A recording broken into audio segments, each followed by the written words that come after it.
The visionary founders of face-to-face finance events, FinCon, CampFI, and FinTalks share their experiences as financial independence community builders. Here we go. Welcome to the Forget About Money podcast, where we encourage you to take action today so that you can focus on what matters most to you. Today, we have a little something different. We have 3 guests, and you probably know all of their names already. We have Philip P.T. Money Taylor, who is the founder of FinCon. We have Stephen Baughier, who is the founder of CampFI. And we have Amberly Grant, who is the founder of FinTalks. Welcome. Thanks for having us, David. Hello. Good to be here. Thanks, sir. Some people, when they discover financial independence or get passionate about finances, they might start a blog. They might even start a podcast. However, some people do a little bit more. They go a little bit farther and they start live events. And that is what all 3 of you have done. And so many people have benefited from it. So, Philip, let's start with you. How long has FinCon been around and why did you start it? And what inspired you to get it going? Yeah, FinCon's started in 2011. So what's that, over 13 years now? And what inspired me to do it was going to other conferences at the time and feeling like, the finance people, at those events who I ended up talking to in the hallways and go and have, dinner with after. Those were the folks I really wanted to connect with. And so we didn't really have a conference for us at the time. And so it was inspired by the fact that that those hallway at other conferences, relationships needed to kind of have a home of its own. And so that's probably the biggest motivation behind it. But personally, I had been impacted by those people pretty significantly. And so much so that, they had helped me move toward a place of financial freedom, not quite independence in my life yet, but they had allowed me to start a business. And so I, wanted to kind of have just more of that in my life. And the event was a way to kind of celebrate that and bring it all together and make it real in life. Because, before that, it was just something on the internet I was playing around doing. And so, that fall in 2011 is when we kicked things off. And it was just a community that inspired me, the community that existed before the event. What did that first event look like compared to what it looks like right now? Yeah, so the first event was really something I'd planned for maybe 100 people. Ended up having 200 and something there, far exceeded my expectations. It was in a suburban hotel outside of Chicago in Schaumburg, Illinois. And it looked like what you think, what most conferences look like. It's got some sessions, it's got some general sessions, breakouts, it's got exhibits and parties and networking events. So I stayed down the traditional path with the event. I had it in a hotel, kind of did the traditional, business event thing. I really wanted FinCon to be a business event. And so for people to come there and see it as an investment and to actually make business happen while they were there and also learn about how to improve their craft while they were there. And so that was what it was like. But it was in some ways a reunion because these people all knew each other online, interacting in different ways in forums or commenting each other's content. And so this was the first time for us to come together, but it was like, oh, there's the avatar now walking around and I can shake their hand and actually get to know them and hang out. And so it sort of altered relationships in a little way because we had these sort of in-person relationships that we had established with each other for years online. And coming together in person sort of gave us a chance to kind of reset that, what's this person really like after I hang out with them for a few minutes, and then, I really like this person. We can maybe work together. And so it created a lot of those things. There was a sense that I feel like that the community had done this together. I sort of allowed them to kind of, form it. And the 9 months leading up to the conference allowed everyone to kind of bring their ideas forward. And it wasn't the PT show. It was an event that the community had formed together. And so I think that's probably what I was most proud of that first iteration was that it was something I felt like we as a community had created, which was pretty cool.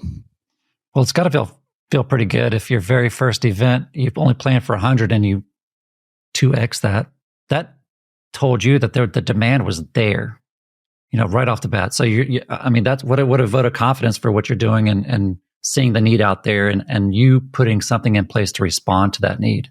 Yeah, it was probably also a little bit of, me underplanning at first too, just like thinking that people really wouldn't want it. But yeah, you're right. There was much more demand even outside of the initial circle that I thought it would be attractive to. We had financial advisors come, we had podcasters come, folks from the traditional media space. And so it had a bigger reach than, we initially thought. And so immediately I changed the name just to FinCon from the Financial Blogger Conference, because I wanted it to then kind of take on this bigger tent idea.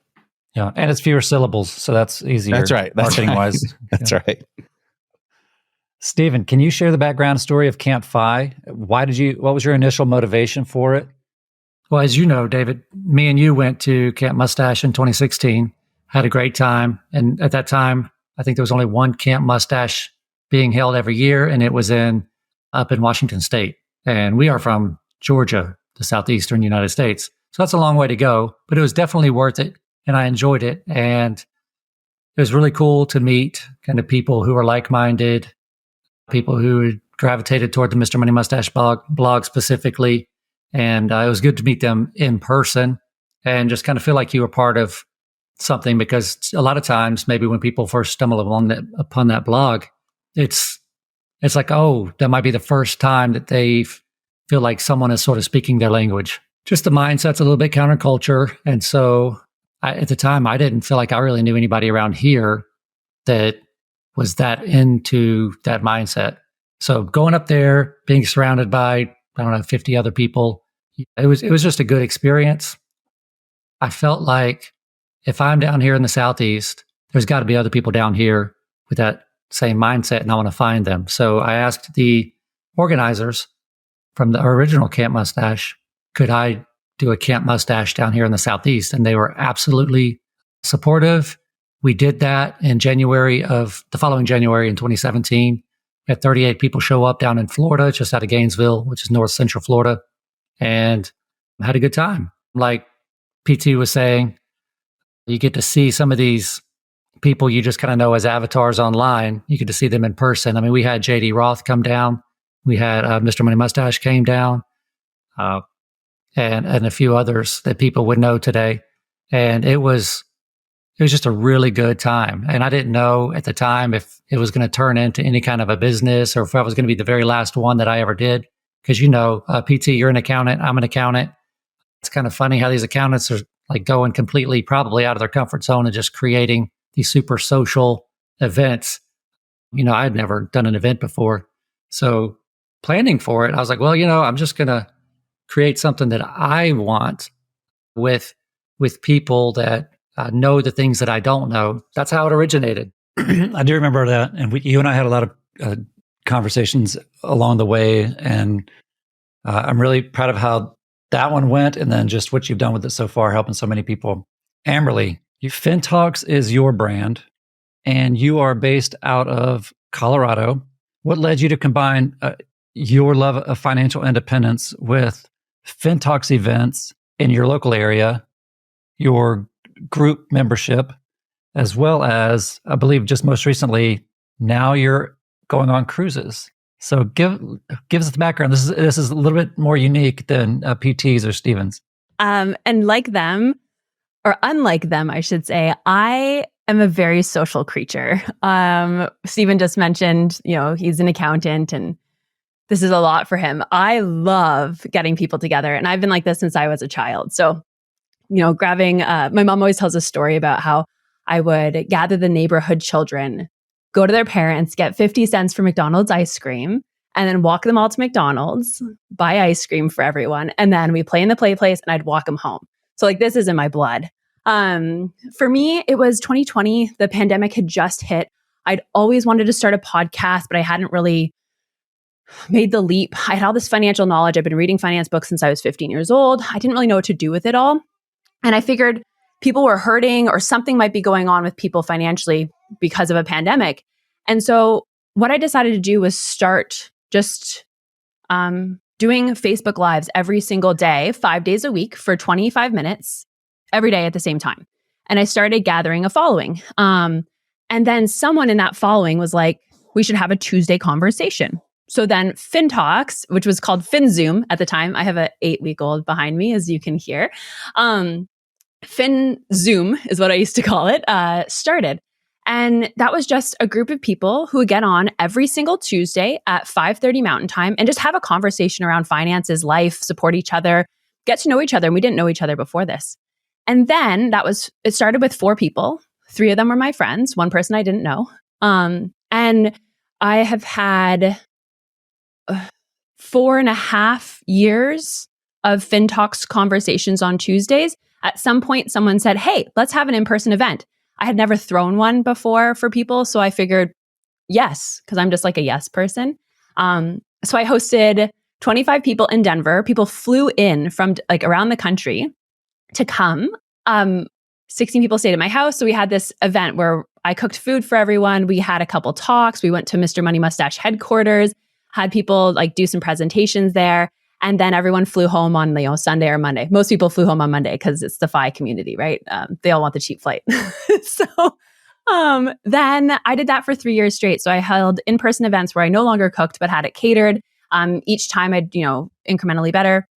Third time, I decided this was a lot of work. And I was actually at a CampFI where someone at lunch had said, we should go on a cruise to Stephen. And Stephen's like, I don't know if I'm up for that. And I was like, I'll do that. And decided that I should get into the cruise life. I've never been on a cruise in my entire life. So I decided to do this event on a cruise. And I expected 15 people. Like PT, it was one of those things where I was like, I think I can sell 15 people. So that's like, I'll reserve 10 cabins. That's 20 people. And like, maybe I'll get to 20, but like I'll hit 15. 65 people showed up for the cruise. So Awesome. Not what I was expecting. Then this year we have already 105 people. And now I just randomly had mentioned that I wanted to do like a Scotland Castle event. And my community holds me to the random things I say on my talks on Tuesday conversations. So now we have a FinTalks Scotland Castle event where we have 10 rooms and we've sold out for 2 full weeks of people coming in and out like each week to hang out in Scotland in August of 2025. So that's how it all kind of came about and all the different events that came from just one conversation on Tuesday nights. Wow. That's really all I could say. Who could have foreshadowed Scotland Castle trips for money nerds at some point? Or much less a cruise. You know what I mean? It's cruise. It's typically like a frugal type of thing. You don't think cruise, but it was a great time. I went earlier this year. I was one of those unexpected extra 40 people that came along, or 45 people that came along, and it was wonderful. Amberly puts on a great event. Yeah, Stephen made it. I heard some rumors about that. We'll keep that under wraps. So no, I know everybody had a really good time. At any point, do you plan on just buying your own cruise ship? Oh, yeah, definitely. I should just start how they have the jet share programs? I should do like a cruise share program. There you go. You heard it here Or you can just say it in your group, and next thing you know, you're actually doing it. I know, yeah. For those unfamiliar with these events, can each of you explain what attendees can expect when they attend your event for the very first time? PT. When you come to my event for the first time, you're going to have an opportunity to meet with other folks who are creating content in the personal finance, FI, investing space, right? So people who are really passionate about taking their passion for financial,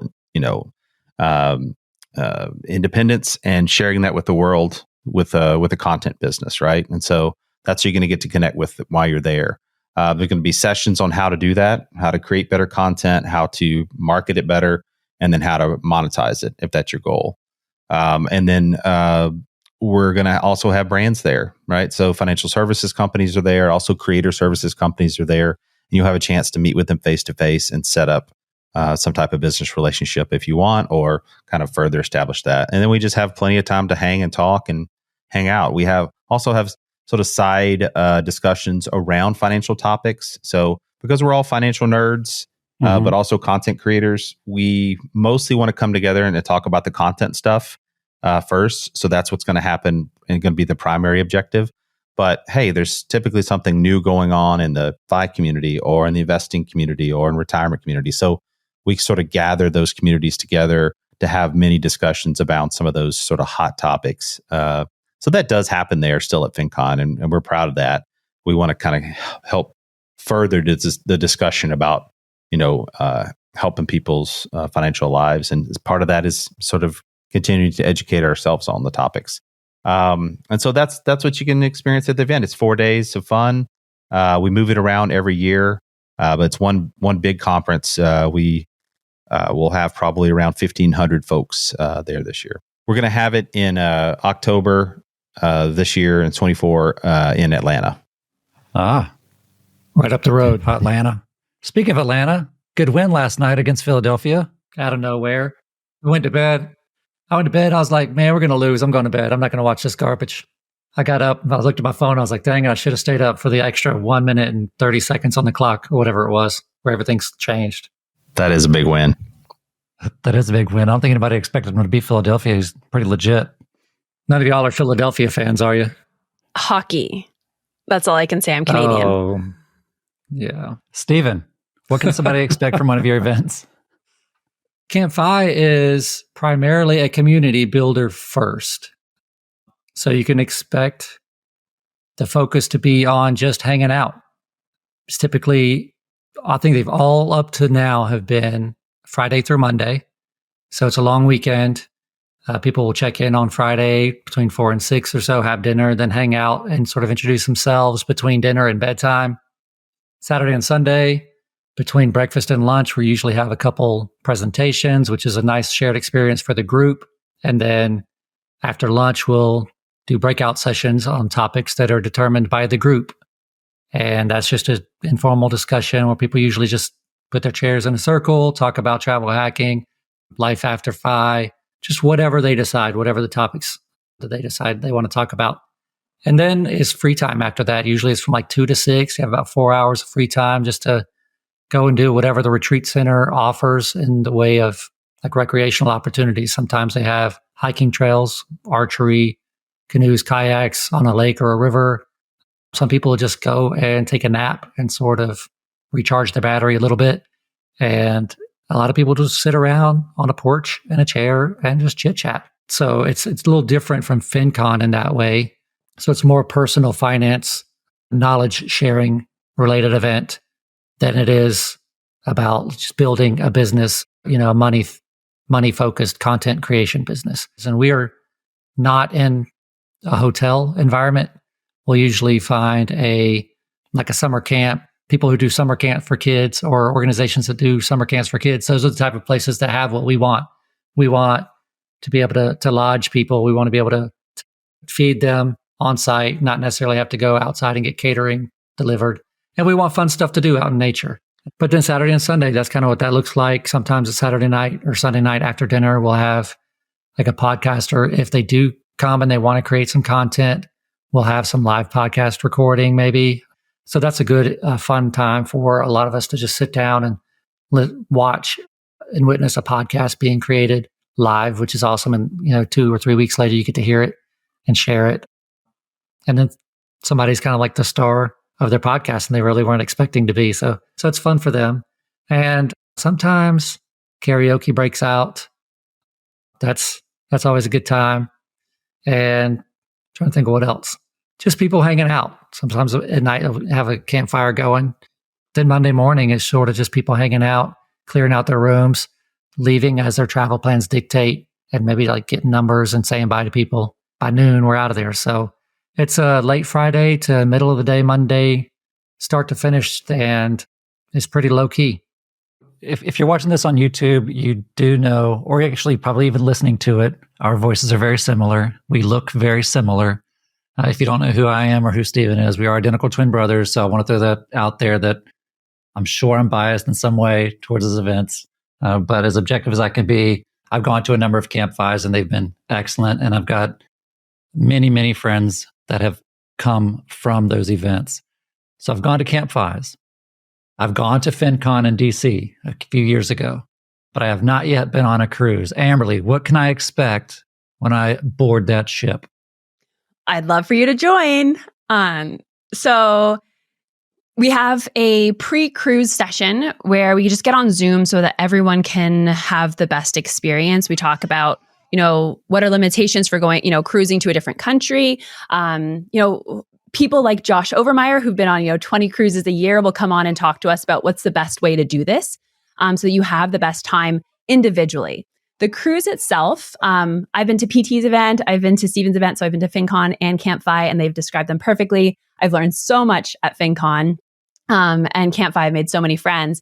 And the cruise is just a bit different. What I'm trying to do there is facilitate financial conversations between people so that you can make friends and then come into the real world and get advice from them in the future. So what I like to do with the cruise is make sure that everyone has like an introduction.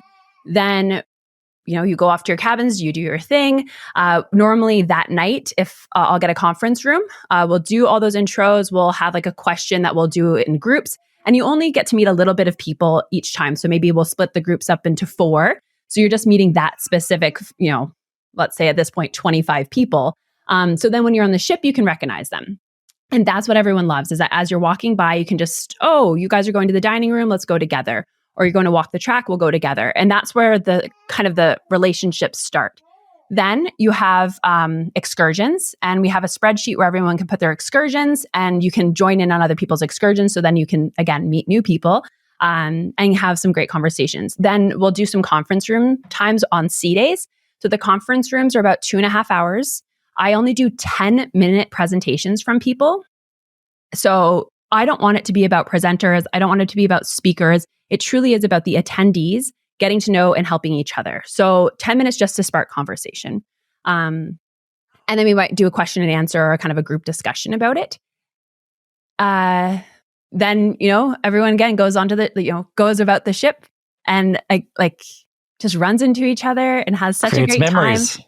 Yeah, that's exactly it. And that is the number one feedback I got, was that everyone loved that they could just identify everyone while they're walking around and just have great conversation. And then at the end of the entire event, people can share their socials or phone numbers. I have people who literally just went on a dive trip to Fiji together, who had never met before the cruise. Before the cruise, since we were going to go diving on the cruise, 2 people from the cruise actually met up in Florida beforehand to get their certification. So these are the types of relationships you're going to build from being at the cruise. And therefore, some real friends in real life who you can talk about finances with, because we don't have a lot of those. So PT, you have not gone to one of the cruises, correct? Okay, maybe you and I can get a stateroom or something. Share a room. That's right. Yeah, Let's do it. yeah. Sounds fun. Amberly, that does sound great. And since your last cruise, we have many of the same associates, friends, and I've heard nothing but great things about the cruise. So everybody had a really good time. Good. Thank you. Yeah. This year we're going to the Caribbean. And then I'm going for Alaska 2026. All right. Philip, let's take a huge step back. Back when you first started FinCon, what was going on in your life? Why did you think you needed to do this? Was it a financial endeavor for you? Was it a hobby? And then talk about how that has changed over the last decade of you doing this. Yep. When I first started at that time, I had just become a full-time blogger, personal finance blogger myself. So I was a year into that idea. I came from the CPA, corporate finance world, did that for 10 years of my life. I'm a very risk-averse person, so it took me a while to kind of make the leap to entrepreneurship. But I did that in 2010 after having my blog for 3 years kind of on the side. And so once I became a full-time blogger, I guess I needed another side hustle, And so FinCon kind of became that for me. But also a way to kind of connect me even further, as I mentioned early on, to the community that had helped me become financially free and make that leap toward entrepreneurship. It was just it felt like the natural step for me to be the one to do that. And so that was not initially a financial endeavor. I guess I didn't want to lose money on my first year. And so I planned accordingly, but I was conservative in my estimates and my commitments. And luckily the community came through, sponsors came through, and it worked out, and we made a little money even the first year. And so my blog was doing much better though as a business. And so it was still growing.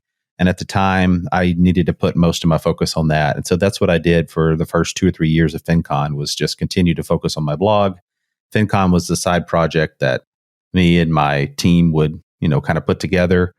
We would spend anywhere from 3 to 6 months of the year kind of focused on that, partially during the day, but for the most part, it was still the blog was the big business. And so, I didn't really see it as long as, like I said, as long as it didn't lose money initially. Around year 4, it's when my blog, that particular business sort of flatlined. And I said, I need to maybe focus on the event and maybe making it more successful on its own.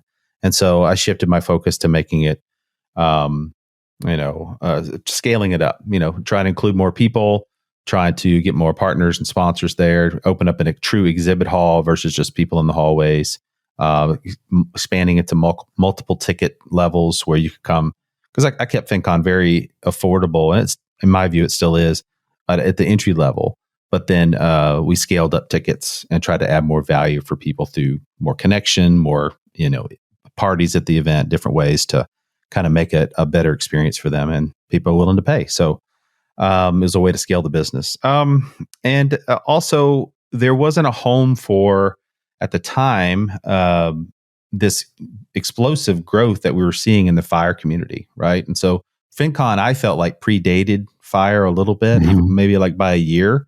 And I know Jacob had been around long before that, and I was a fan, but it was our second event that Pete came, Mr. Money Mustache came. And so that's kind of when I felt it really starting to pop. And we were a benefit of them really not having at the time a home for that sort of that what I would consider the consumer conference or consumer element of our conference, that were just attracted to the FIRE message, which is very powerful. And I'm a huge fan.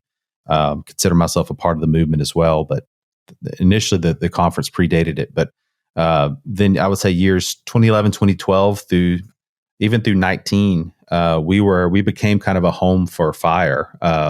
And we had multiple people at our event who didn't have a blog, didn't have a podcast or YouTube channel, but just really wanted to kind of celebrate personal finance. And that's what FinCon kind of became this bigger tent idea that a lot of folks kind of just see themselves being a part of, which was exciting. And as a business owner, it was fun because, I expand the event, and events really do when you can scale them like that, they become a lot more profitable. So it was positive in that sense for me and my team to see the business grow. And so through the 20 teens, you're an accountant, correct? And a financial planner? Just a CPA. Okay. So CPA, and you're still currently active doing that, correct? I've actually just gotten back into the world. I left it for 15 years, jumped back in last year after my dad retired, and someone needed to take over the family CPA firm. And so that's me now. So okay. Hey, Stephen, if you're looking for somebody to work remote, Stephen's also very good at accounting. Okay. Yeah. So making connections here. Let's do it. So Stephen, while PT's been around much longer than your brand, I don't think anybody disagrees that you have many, many more events under your belt over time, because PT's is once a year. Yours is 9 a year, 8 a year. Yeah, eight this year is 8. So, and it's held in different locations throughout the country. That's changing though. Next year, you're doing one in Spain, actually doing 2 in Spain, correct? Yes. Maybe 3, 4? No, just 2. Just 2. I remember back whenever you first started and all the challenges and things, that the unknown and the nervousness, but you're still pushing forward, doing what you're doing for the greater good. What are some of the challenges that you've run into doing so many events and so many different venues? And how do you keep that motivation over time? Okay, yeah. So I think that's 2 different questions, and I'm going to address the motivation one first. As PT knows, and Amberly will probably learn, is after you do a few, your experience with that changes a little bit. You see it differently. So what I mean by that for me personally was, like, I still find a lot of fulfillment in every event that I do, but it doesn't feel the same as those first few to me, emotionally and everything. And, it's just, that's because it's not as new. And sometimes I wonder, does that mean I'm not motivated because it feels different? I remind myself often, probably every camp now, David, you remember when we went to that first Camp Mustache, how it felt? you know how it went probably for your next two events, like how it felt. It felt just wonderful. It was like this high that didn't wear off for maybe a week after. I have to remind myself that that's what the new people are feeling every time. Even though it's my coming up on 50th one this year, that's going to feel different for me than it is for someone coming in new. And that's where I get remotivated, is because I can tap into like how I felt my first few and know that that's what they're feeling. And that motivates me to try to do a really good job for them. So that's where I found my motivation, even though it's different, but that's how I stay motivated. The other thing was you asked about any problems or challenges. Yeah, what are your challenges and how do you balance like your personal real life back in Georgia with kids and work with CampFI? So CampFI specific challenge now is because we're having so many camps, like it's hard to find speakers. So we have, because we've done it for so long also, we've had a lot of almost all of the big name, with few exceptions, big name speakers and names that you would know in the FI community have attended a camp and have spoken at a camp. And that's been great. And I've been really appreciative of their support early on. And as time goes by, and we're trying to get different speakers, and now that we're having more and more camps, I try to have 4 speakers per camp. And so it's a little tough sometimes because over the course of a year, that's 32 different speakers. Whereas before, you know what I mean, like 8 speakers, or, you know, for 2017, we actually had 6 speakers for that particular camp before we made some changes to the schedule. But to me, that's one of the big challenges, is lining up the speakers. And not that I saw that coming, but one of the things that I did reduces the potential for maybe disappointment or setting expectations for attendees is I've never led with the speakers. Like I've never said from, you know, these tickets are for sale and this person, this person, this person, and this person is speaking, like right out the gate. Now, later on, as tickets have been on sale, people are buying tickets. Most people buy tickets. They have no idea who the speakers are going to be, because that is what I want. It is in line with the community first. Speakers are great. Amberly's spoken at a number of them. We're going to try to get PT to come speak at one of them at some point. And you yourself have spoken at one. But I want people who want to come for the community first, not so they can necessarily fangirl or fanboy over a certain person in the FI community, because that makes things a little awkward, I'm sure. But we've had that. But I mean, and it's been fine and it's been fun. And it's neat. We actually had a surprise at the very first CampFI Midwest that we do in Minnesota. No one knew that Jim Collins was going to be there. So he brought his wife. And as people are checking in, he's hanging out, talking. And I see people like whispering to each other. It's like, is that him? Because they can hear his very unique voice. Like, is that him? Is that him? And I thought that was a really fun surprise. He's like, yes, that's me. Yeah. But those people all bought a ticket and didn't know. They didn't buy it for him. They bought it to be part of the community, and just happened to be pleasantly surprised when he was there. So, and you know, we really haven't had any dumpster fires yet, so it's worked out great. No dumpster fires. That's the good metric. Yeah, keeps going. Yeah. We'll do another one if there's no dumpster fire. We're good. Well, I do hope that you continue to stay motivated. I know you've been doing this for a while, and again, I understand some of the challenges better than anyone other than you, because we talk about them at times. I do hope that you keep going with it, because I know you're doing a lot of good out there for not a lot of financial return. Just keep doing what you're doing as long as you can still find joy in it. Amberly, your personality lends itself to these types of events. And you've clearly, like even right now, you've got a big smile and you're also multitasking with a child in your arms. So this comes natural to you. First off, how do you balance it in your daily life? Do you compartmentalize, or is it just all you in your everyday? How do you see yourself participating in your brand going forward? I take a deep breath when you ask that question, because this is the thing that I'm constantly battling or trying to understand myself. I do a lot of things and work a full-time job, have rental properties, have a husband, a 8-week-old child, a toddler. So I'm balancing a lot, and I do get very overwhelmed with all the activities that I do, and especially trying to provide a good experience for people. So answering emails and things like that. So I guess to answer your question is I'm still learning how to balance everything, and I just don't stop, is how I have to keep going to make sure I can keep all these plates juggling. What I have started doing so that I can have a better experience, like Stephen was saying, like the motivation changes as you go.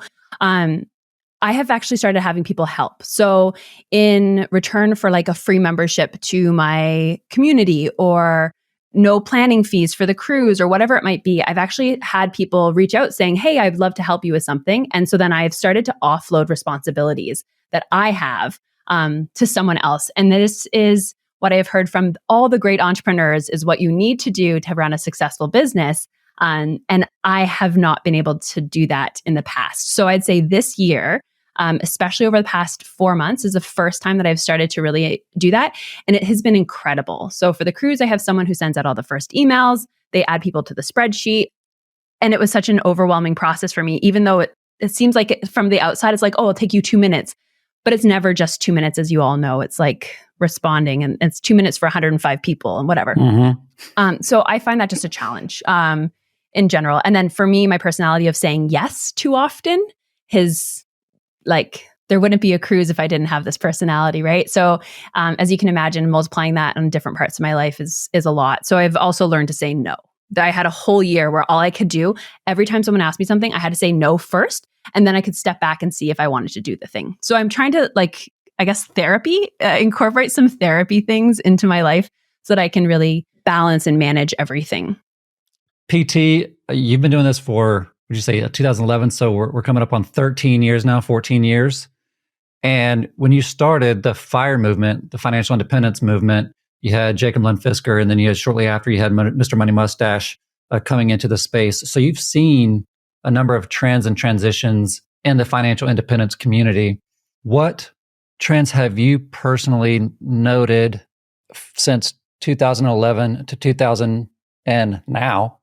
And how is that shaping FinCon? Interesting. I would say, how has it shaped FinCon?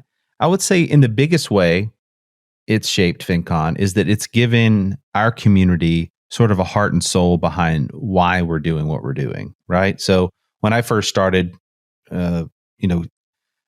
sharing blog posts, I was somewhat mimicking what I saw the other bloggers doing out there, but also somewhat just sharing my own journey. And I have my own faith and my own beliefs and my whys behind what I'm doing, whether it's, my family or my own independence or whatever. But there really wasn't this sort of flag that we had collectively put in the ground and said, this is kind of where we're going. And so that's what I like about what FI did for even the FinCon community, was that it somewhat said, okay, this is kind of, an end goal we can now all work towards, why we're doing it, right? To create this place of financial independence, which leads to more choice in your life and more opportunity, more joy, and more love for others, whatever it is. So, having FIRE initially gave FinCon more of a backbone, right? Because at first it was somewhat of we're out there all making content and we're doing it sort of for our own reasons. And it was, there's a commercial aspect to FinCon that some people may not find attractive, but for the classic entrepreneur and capitalist in me, I certainly appreciate it and love it. And so we've always sort of been about that. But FIRE also gave us kind of a little bit of a heart and soul behind what we were doing. So initially, that's what I appreciated it for. And I would say, I've seen it grow obviously into other mediums. It started with, just bloggers, but then it, quickly jumped up the podcast, and now it's on video channels, and the story of FIRE is being shared across different mediums. So I've had the privilege of kind of seeing that happen as well. There's some people starting a TikTok channel, I'm sure tomorrow, and they're passionate about financial independence, and they will, get a lot of attention and make a lot of noise and help a lot of people with what they're doing. And so it's cool to see how the mediums have changed, and that's kind of changed a little bit some of the messaging. We reached sort of a high water mark in 2018, 2019 in terms of FIRE involvement in our the FinCon community. But then I felt like it was time for them to have, a larger space for themselves. And so you've seen other events, pop up, not just boutique events, but, even larger events in the space that have popped up that have been attractive to the fire community. I think that's a good home for them. In fact, I was almost a part of the start of one of those. It happened during the pandemic, and so that project never got off the ground. But we're happy to see fire sort of have different homes now and expand beyond just sort of the creator base that where it might have started. I have certainly appreciated sort of the niching down even within the fire community. I'm a fan of coast fire communities. I'm a fan of the fat fire movement as well. And so just the different aspects that you can kind of look at the movement through your own lens to make it more appealing, more attractive for larger groups of people. I've certainly seen it because of the attention it got, I think a lot because of the content creators who were pushing it. Then obviously mainstream media started picking up on the idea, and now they sort of see it more as a part of the personal finance and spectrum versus this outside space. It's kind of infiltrated in a way that's been very positive in terms of the whole conversation about how to improve your financial life. It's a kind of a piece of it now versus this fringe movement. I don't know if that answers your questions, but that's just kind of my general thoughts on it. I really like that response because one thing I want to focus on that you said, and I'm going to steal it and use it going forward because I think it encapsulates how I see it as well. Over the last decade plus, you've got maybe something that started through extreme frugality might have been how you would describe it if we were having this conversation 12, 13 years ago, ultra frugality, or as far as like how financial independence is being marketed or messaged. But then when you mentioned CoastFi and BaristaFi and FatFi, it kind of links this whole conversation together because you can include more people because we all have our unique circumstances and our perspectives and our own journey, money, attitudes, personalities, and how all that fits together, which you're able to build community when you're inclusive. So from that extreme frugality mindset to what we are seeing now is how I interpreted everything that you just said. And I concur, it's being more inclusive and bringing people into the financial independence community who aren't super just ultra frugal. And that's what you've got to do if you want to build a community. And all three of you are community builders. We've talked about your events so far. We haven't even talked about the numbers of people that you helped. If you have stats, let's share them in a few minutes. Stephen, I know this because I know you. And while I think some other people are starting to get the message that you're not stopping with just a CampFI, there's something else brewing. Just this last weekend, maybe today or yesterday, everybody has now departed the Middle Georgia area, but you had an event this last weekend. Can you explain what that event was and what it's supporting? Yes. So, we're talking about financial independence, and early retirement tends to be part of that discussion oftentimes as well. What happens is sometimes people will become financially independent. They don't have to work, so they don't. And then they might get a little lonely, or they might not know what to do, how to spend their days. So they just go back to work because that's the game to play, something to do. Well, this past weekend, we've had 10 or 11 people come down from Colorado, Pennsylvania, Atlanta, and Virginia. We're looking at creating in real life neighborhood specifically for those who are attracted to the FI mindset. So for those people who are financially independent and want to do something else with their time besides go work a 9 to 5, and they want people to do that with, this is an option for them. If people are maybe in a high cost of living area and they're not financially independent, but they understand they can do some geographic arbitrage, go to a lower cost of living area where they can be financially independent, this would be an option for you. So really it's called EAGLE Co-housing, EAGLE. It stands for Efficient and Generous Living Environment. Co-housing. Co-housing is basically how I like to describe it as just an efficient neighborhood. People have typically smaller houses and there are shared spaces. We'll have a common house. Oftentimes there will be a garden or some other shared spaces that whatever the community decides that they want. And then they maintain and pay for those spaces among them. And because they have those spaces to share, they really don't need a house with a big footprint. So that's where the efficient comes in. So again, it's a community focused neighborhood is what it is. And this is in the middle of Georgia. And if anybody's interested in co-housing just in general, they can go to cohousing.org. There's a directory there. They can find any existing or forming co-housing communities in their state and just check it out. And if it looks like something that they want to do, I think it could be, if you've never heard of it, it could be something that you find much more conducive to like everyday living and connection than kind of what typically is where we just really don't know our neighbors. We're not really connected. And we just kind of see them maybe as we're entering and exiting our garages, when we're going back to and from work, whatever. So if you really like community and you kind of want to just be a good neighbor and a connected neighbor, and you want other people around you to be that too, then co-housing might be a good thing for you. But yes, I have Eagle Co-housing here in Warner Robins, Georgia is starting. We've got a neighborhood picked out. We being me and some people in the FI community who over the last 7 years have purchased around 20 houses for the purpose of creating a co-housing community here. So the houses are there. We just need the people. So if you're interested, you can go to the website's eaglecohousing.com. Thanks, Stephen. We'll put that in the show notes. So if people are, and we'll put links to all of these events in the show notes. And so if anybody's listening to this and they want to go searching for an event that they think will fit them, please do so. It's not affiliate. I'm not going to get paid for any of this. So I'm just trying to share the good information. But let's do talk money. Let's PT. We'll go PT, Amberly, and then Stephen on this one. PT, how much does it cost to attend your event, and generally what's covered? Sure. Entry level, if you buy it early, very early bird, is around $225. And what's included is attendance, entry to the event, all the sessions, all the parties except for the speaker mixer, which we reserve for the second tier ticket, and all the video recordings of the sessions. We do, multiple tracks, and so you get those post conference.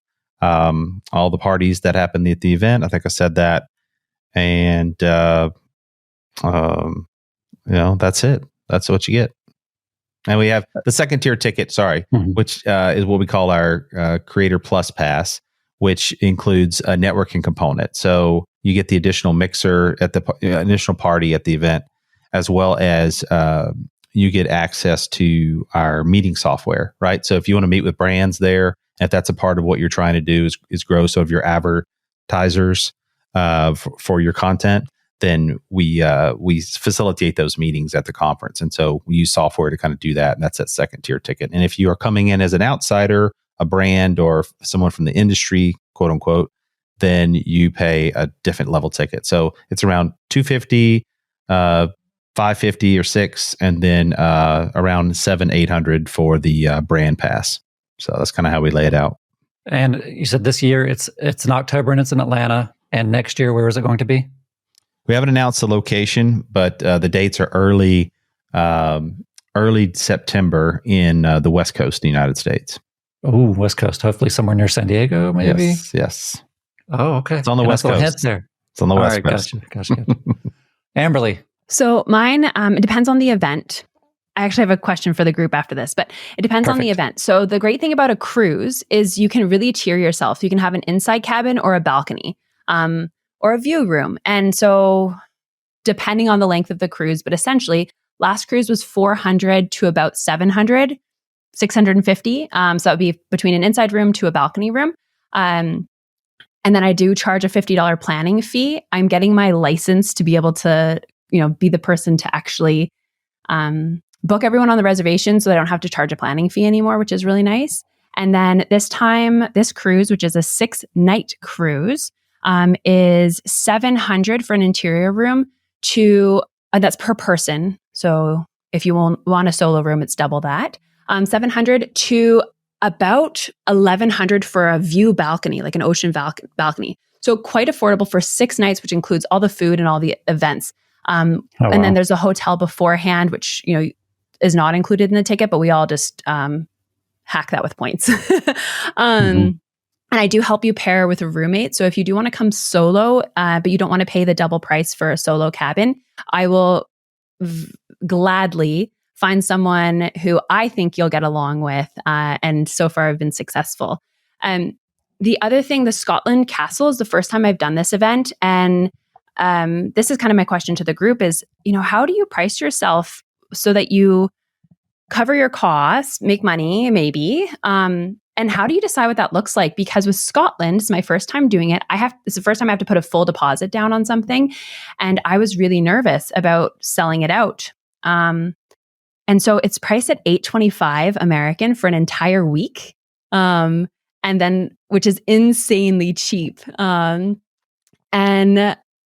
But I realized my airfare isn't covered. I'm like, I can't be throwing an event and not have my entire airfare covered, right? Because that just seems a little bit ridiculous. And so I've noticed that I've always tried to go on the lower side for pricing. And that's just like something I need to work through. But I'm really curious how you guys price yourself, how you have the confidence to do that, and what that looks like over time for you, like upping your prices. Stephen, why don't you try to answer that, and then we'll get into the CampFI costs. Okay. So now I have a number of years, of data that I kind of see what these are really going to cost. Early on, I just kind of didn't know. I would just I know what the retreat centers are going to cost me. And I think at the time I was like, well, my expenses, for me to live are X amount. And if I'm having X amount of events, then I need to try to make at least this amount per event on average to cover and that was sort of how I originally priced it. Now we've had some events that lost a lot of money, or an event that lost a lot of money, but it was a learning experience. So it doesn't always go smooth. And so, but that's how I sort of figured out what revenue, what profit that I would like to make, and then just base it off of that. Now, over the years, I've had a number of people say, you need to be charging more, or you could charge more. I think it's still a really good value. Definitely was a really good value early on. And, these retreat centers are increasing their prices every year too. So I'll whenever, for example, Texas next year, we're coming up on Texas this year. I'm getting ready to list the event Texas for next year. So now I need to think what ticket price do I need to do that? And so I'm going to assume, because most retreat centers don't know what the next year's pricing is going to be, I'm going to assume that there's an increase. So I'll increase the ticket by that amount.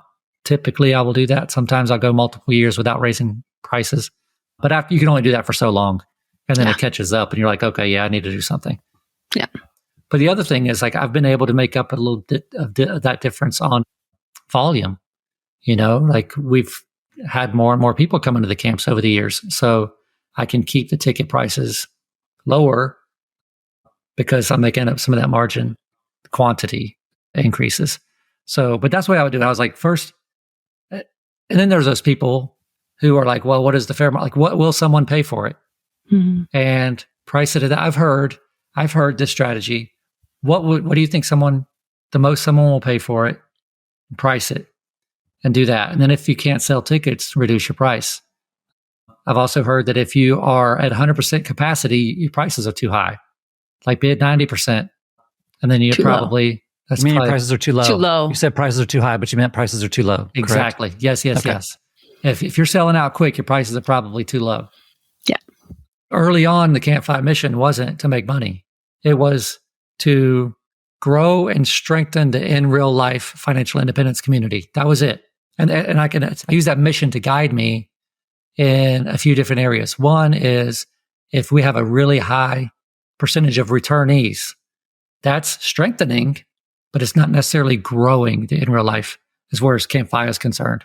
So, if it ever gets to the point where we're having 80% returnees every time, I'll either ask them to start alternating years so that new people can get in, because that's the growing part, or I will add new events so that there's more spaces for the new people to keep coming in.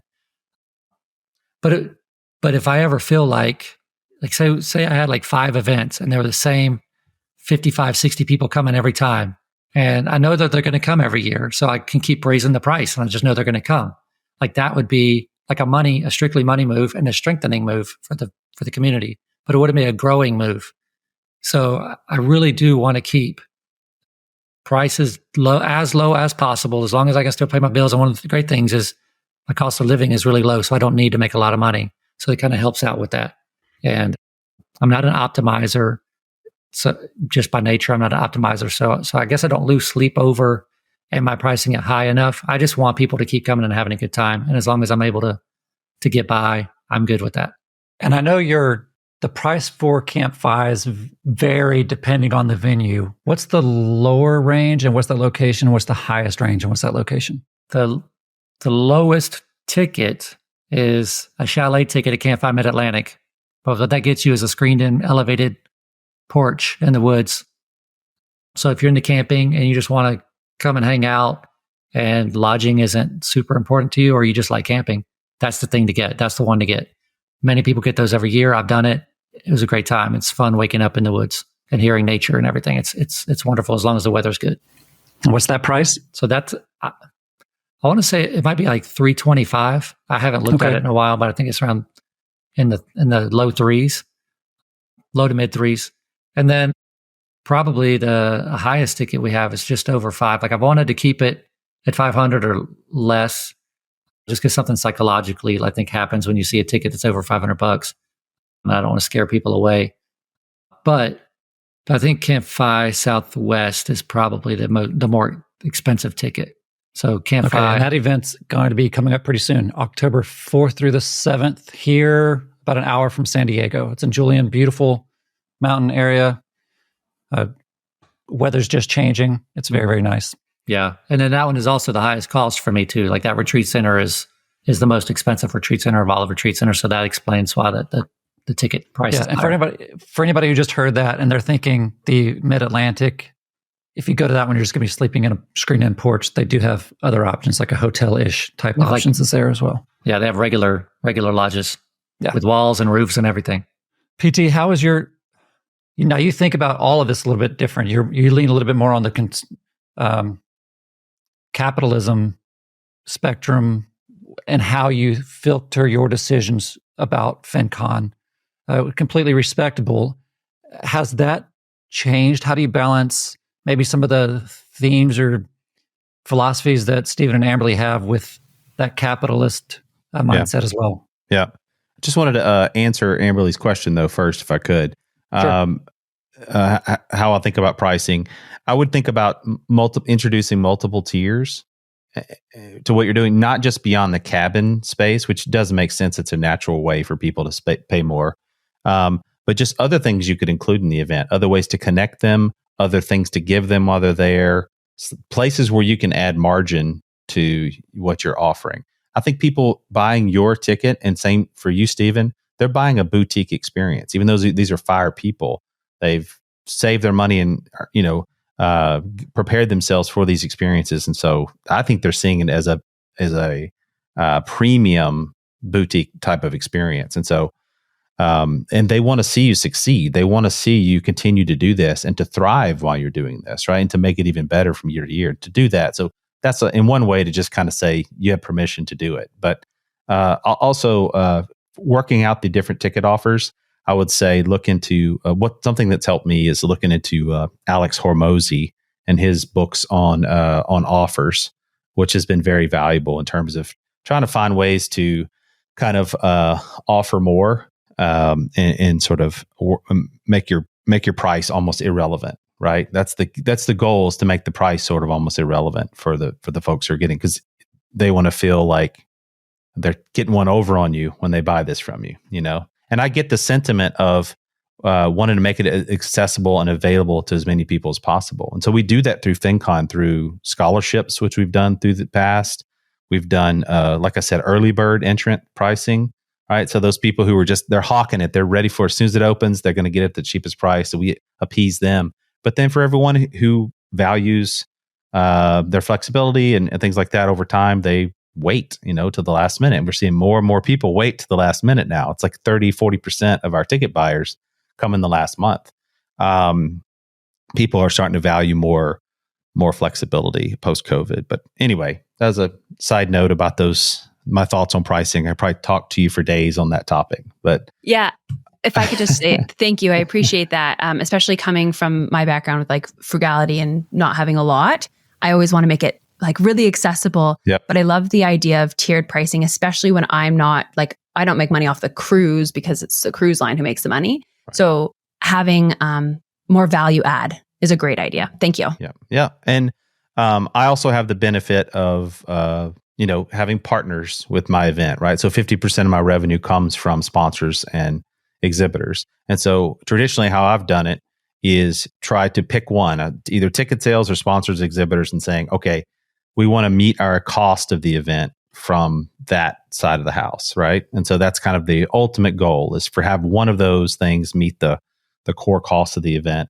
And then we can sort of take that margin and make the event a lot better and do some other things, but also have a decent profit, planned profit going in. But as we know with events, that keeps getting squeezed, the tighter and tighter you get to the event. Something that I also would suggest, Amberly and Stephen, I don't know if you do this, but like selling at the event itself, right? So sell your next event at the event itself. So then margin, and it takes the pressure off the singular event having a lot of margin pressure on it itself and cash flow pressure itself, because you're collecting a lot of the revenue for next year's event right there on site for the next year. And so, you could usually float a lot of things if you're already collecting next year's revenue. So that's another suggestion. David, I don't know if I answered everything you wanted there, but I'm happy to expound if I didn't there. Oh, no, I think you did. I think your response to Amberly actually covered that question as well. For this next question, let's go in order. Let's go PT, Stephen, then Amberly. You all got in this for a number of motivations, but I think we can agree that one that you all share is becoming a community builder and seeing real connections with real people around the topic of money or marketing or growth or creating. And that's the common one.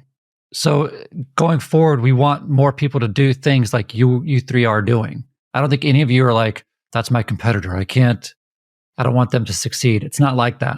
Everybody wants everybody to succeed because they want the community to grow. What advice would you give someone who maybe listen to this and maybe whether they have the personality of an introverted accountant or an extroverted multitasker? What kind of advice would you give that person if they're interested in starting an event like this? I would say something that I stumbled upon early on was because I felt like I was doing this business I was borrowing it from an existing community, right? And I don't know if Stephen and Amberly feel this way as much because they have done a lot to foster their communities early on. But for me, I always felt like I was sort of borrowing an existing group of folks to come, purchase from my business.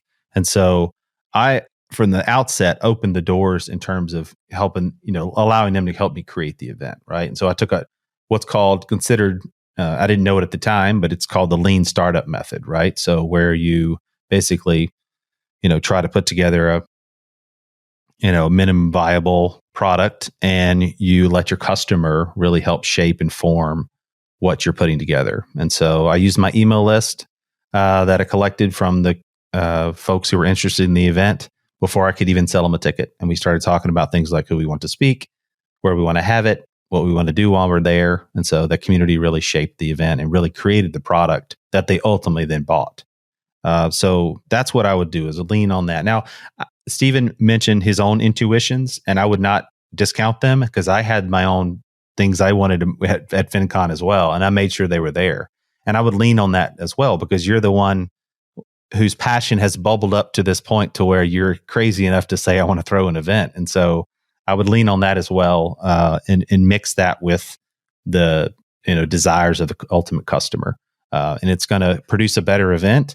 But it's also going to make them, when they show up and actually experience your event, they're going to feel like they're buying something that they made, which is even cooler, So, hire people. For me, I've hired people that I trust through the years. I've over-indexed on trust versus talent. Not to say my people aren't talented, but I can let go of things a lot quicker and let my team handle things because I trust them that they're not going to harm me. They may screw up occasionally. And a last piece of advice with events is that mostly people know what to do when they get there. So my first year, I kind of tried to orchestrate every little step of the way. And it's like, no, people know what to do at events. Just kind of make the blueprint there and let them sort of create it on site for you. And so I would, not feel like you need to kind of orchestrate every step. And at the same time, things will screw up at an event. And as good of planning as we always do, things will screw up. And I tell my team this every year, something's going to mess up, and I don't say that to scare them. It's just the truth. Something will screw up, and it might be a big thing. It might be a little thing. All that really matters is how we respond to that.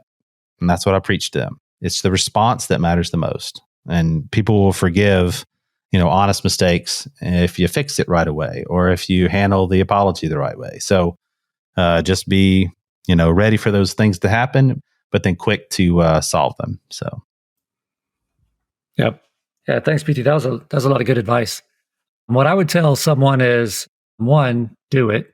If you're thinking about doing it, just do it. The first step I would say would be to go to something that is close to what you're looking to do as possible. You can learn a lot from how somebody's already done it and doing it. You can learn a lot by being an attendee at one of those as the attendee, and you can kind of say, well, as an attendee, I would have liked this to have happened, or I think this would be a way to kind of alter the template that I'm looking at now for my event. So luckily, I had gone to a Camp Mustache before, and that was a wonderful event. So that was my starting point. That was my example that I had. Like, I didn't create CampFI from scratch. I went to a very similar event and tweaked it over the years the way I saw fit once I rebranded to CampFI. So that's what I would say. One, do it. Even if it's uncomfortable, especially if it's uncomfortable, do it. You'll learn a lot. You'll learn a lot about a process. You'll learn a lot about other people, and you'll learn a whole lot about yourself. And I think it's only going to help you moving forward, no matter if that's your only event you ever do, or if you end up doing 50, or anything that you go into. It's just anytime you can learn something new about yourself, I think that gives you a confidence to move forward in whatever you're going to do next. So yeah, do it. Find an example to kind of work off of. Don't recreate the wheel, and call Amberly and she'll help you out. It's true. I'll say yes. No, actually, I have someone who literally was like, "Hey, we want to do an event in China. Like, how do we do this?" So I had an hour call with them. But great advice, Stephen. And Amberly, what would be your advice? Yeah, I agree with everything that they both said. The first step is just to do it. I'm a huge fan of that lean startup method, which is minimal viable product, meaning just get 15 people who maybe you trust to do the event with you, and try it out. You are going to learn so much from that first iteration, and then you just move and grow and do better. The thing I do want to caution people on, which is two things. One, everyone is supportive until you ask them for money. So until there is money in your hands, don't believe what people say. So that's something that I really have learned over the years. And then everyone's going to have an opinion on how you should do something. It's incredible. The people who have never been to a FinTalks weekend tell me how to run a FinTalks weekend. And that's my biggest thing, which is they're going to have an opinion. You're allowed to nod and smile and not do it. Or what I like to do, which everyone knows on the cruise, is if someone tells me the newest thing that they want on the cruise, I tell them to go do it themselves. So you want everyone to share their social media? Okay, you go make that, column in the spreadsheet for them to do it. Stephen knows this well, where I'm just go do that thing, because that's not something I want to do. So just take every opinion with a grain of salt, because like PT said, you've got some intuitions, and what Stephen said, you have some intuitions about the event, what people actually want, and they don't know what they want. You can tell them. PT, Amberly, and Stephen, we've talked for over an hour from my perspective, and maybe from the perspective of somebody who's seeing and hearing about these events for the very first time. But y'all have been in it. You're in the weeds. You probably share some of the same successes and some of the same challenges. I'm going to open it up and let you just chat with each other for a little bit, ask each other questions, and then we'll wrap up this episode. All right. So I have a question for PT. I wrote it down earlier. You're coming up on your 14th FinCon, and I will be there. It's an hour and a half up the road from my house, so I'll be there. It'll be great, and hopefully, we'll get to hang out a little bit. Yes, sir. But my question is, how many people have been to every single FinCon? To every single one. Right. Have you had anybody not miss any? Yeah. What about PT? PT, have you gone to every single one? I've gone to every one. Yes. I'm less and less involved every year, but I'm still there. Yes. We have had around 10 folks, I think, that are still left, kind of 8 to 10 folks who are kind of on that last list who've been to each one. Yep. Nice. Survivors. Yeah, that's really cool. Yep. Yeah. I mean, from the original 200, I certainly wish it was more, but it's cool to see, having spent a decade with those folks, in some capacity. And some have moved on to different projects and doing something entirely different or completely retired, but they still choose to come to our event each year, which is really cool. Yeah. When you first started, there was probably part of you was like, I want all 200 people to come back next year. And then they didn't. And you're like, I wonder, you had to process that a little bit. So I was the same way with like people coming to CampFI. It's like we have a lot of people who come to a lot of CampFIs, but then we'll have people who just come to one. And then I never see them again. I'm like, well, I wonder if they had a good time or if they got anything out of it. And there's just no way to quantify that. And like early on, I was like, I just wish there was some kind of a system where you could quantify like how much good you're putting out into the world and like, what the difference of net worth maybe that someone or happiness or whatever that someone had. And, I've just come to the realization that you have to just have faith that what you're doing is a good, positive thing you're putting out in the world. You really can't quantify it. You just, as long as people keep coming, then you're providing something of value. And you just have to hold on to that. Just because somebody doesn't come back and buy that ticket for the next year or the next thing or the next widget or whatever that you put out, just understand that, have faith that you're putting good out into the world. And you probably did provide some value to those people, even if you don't ever hear anything back from them.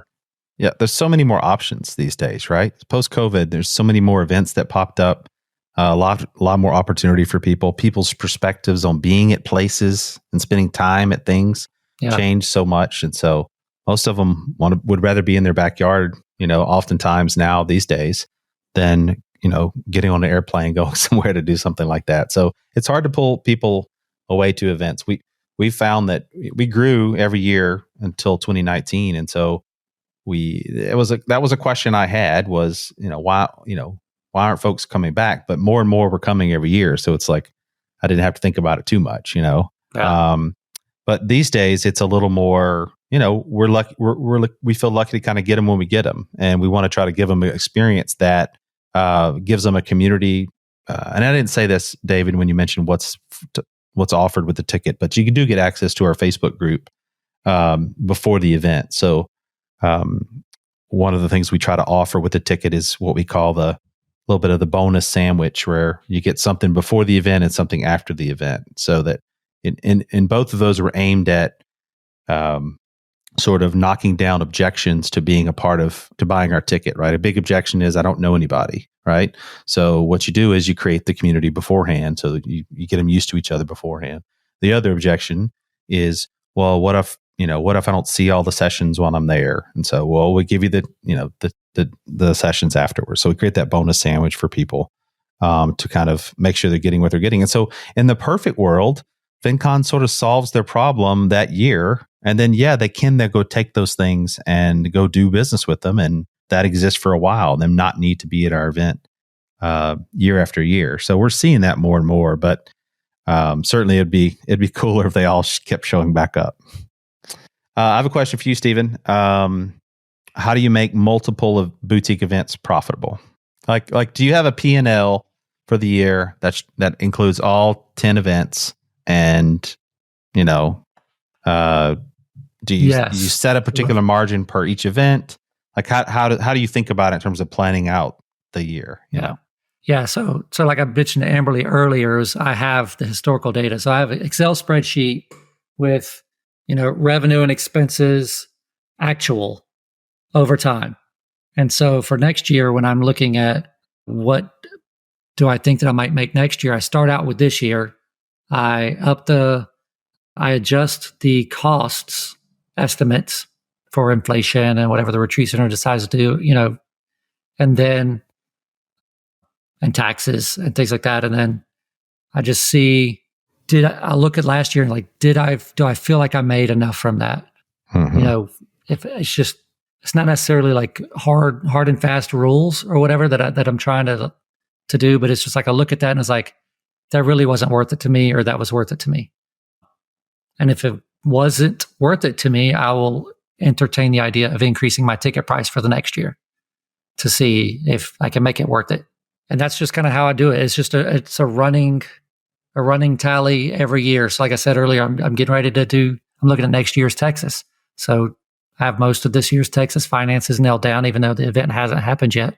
And so I'll just kind of tweak the expected expenses for next year. And then if I feel like I need to adjust the price to offset those added expenses, then I'll do that. Love it. Yeah. I mean, and some events are more profitable than others. Some last year were barely profitable. But then you can learn that on the fly and make some adjustments for the next one coming up a month away, and hopefully improve the margin. Yeah. Right. Yeah. Well, a month away would be too late for that particular event. Like I'm probably not going to go and change the ticket price a month beforehand, unless it's to reduce it because I need more people to be there, which will hurt the overall revenue estimate. But I do have, like, for the year ahead is good. So something else I'll also do is like, well, if the demand is high, but the revenue or the profit was low, for example, the Rocky Mountain last year, it wasn't negative, but one of them was very close to not breaking even. But for whatever reason, this was 2023. So we're 2024 now, 2023 numbers, what I'm talking about. But this year, 2024, demand, like both of them were sold out. And we had like 130 people on the wait list. So even though like the revenue was there, which was good, it wasn't like for each event wasn't necessarily like optimized profit wise, but it wasn't barely breaking even either. But I know the demand there is such that I can probably add a third event. And if it doesn't make as much money as the other two, that's fine, but I probably won't lose. So people will be like, hey, don't you want to open up an event in the Northeast or the Northwest? Because I don't have those regions. I have, Southeast, Mid-Atlantic, I have Texas, Minnesota, the Midwest one, and California, but I don't have Northeast and Northwest yet. But I'm trying to be very conservative as far as like expansion goes. If I feel like the demand is really there, that it's not much of a downside or much of a risk, then I'll entertain the thought of expanding. But it's been a lot easier to expand in the existing locations that have high demand, like Florida and Colorado Springs. So that's another way to make up a little bit of profit just through, again, like quantity, not necessarily like increasing the profit margin, but just the absolute profit is more because there's more people coming. Gotcha. Yeah. I have a question. How do you guys personally celebrate the wins from your events? Because we know they're exhausting. You spend months and days fretting about it. Things go wrong. And then the event ends and you are like, the cruise takes me like 3 to 4 days to recover from. So what do you guys do to celebrate? I don't anymore. Like I remember me and David driving home after the very first camp that we did. And it was just like, we were talking about all the amazing people and like this person, that person. There was one woman there that was like really young. She might've even still been in college. And it was like, man, she's going to be set because she's already surrounded by all these people and she's got the mindset and now she has this community to just help her out. So I don't know, like I don't really celebrate for me or anything like that, but I do like sit back and try to think about all the people that I met and how amazing it is that I get to be a person that gets to help bring these people together, that I get to meet these people personally. And it helps me maintain focus on just my own personal finances and like my purpose, I guess. For me, we as a team, as the event team, so I have 3 folks who are kind of full-time for me. Well, they are full-time. And then we have an additional contractor who has acted full-time essentially this whole time. He does work for other events. He's my AV coordinator. We do something on the Saturday night after the conference is ending. So we do a little mini celebration there.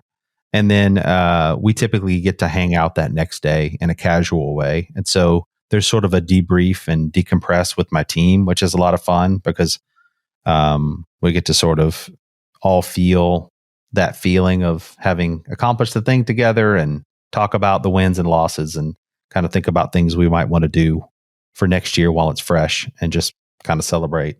And then for my team, it's a lot of time off after. So I try to, kind of stay out of the slacks and not bug them as much post.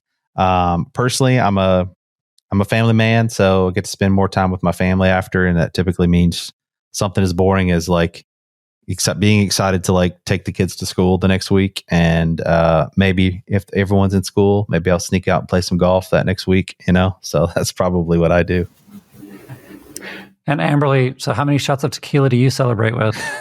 Depending if I'm pregnant or not. Same thing, PT, where I come home and I'm trying to, if on the cruise, I couldn't bring my husband because he doesn't have a visa to the US at that point. He's Canadian. And so, hi, buddy. Speaking of kids, so I actually come home and try and, take on my share again. And then I'm trying to figure that out, how to celebrate. It's okay. How to celebrate with people in the community, who came, or just by myself with our family. So I'm learning. So I appreciate the input. Yeah. I mean, we put out the photos. We put together a little post-conference reel that we share. So there's little moments post-conference that we kind of unravel that kind of helps to celebrate it and remember it. Yeah. Got the crew there. Oh, blondie. Yeah. Here's all the kids. That's the real reason to celebrate right there. Yeah, exactly. Well, thank you all three. I'm not sure that you've ever been in the same room or on the same podcast together, but it's awesome to have you all here and to just, like Stephen was saying, reflect on the amount of good that you're doing in the world. And in this case, you're 3 community builders that work together for probably exponential growth of goodness out in the world. So thank you all for doing what you're doing. I hope that you can find the motivation to keep doing it. FinCon, CampFI, and FinTalks Cruise are all amazing events, and I can't advocate that people attend them enough. Thank you again all for being here. I really do appreciate you taking the time. As we can see that definitely multitasking is at place as we recording this. And I know you've all got big things to do today. So thank you so much again for your time. Thank you for having us. Thanks, David. This was awesome. Appreciate it. And thank you all for watching and listening.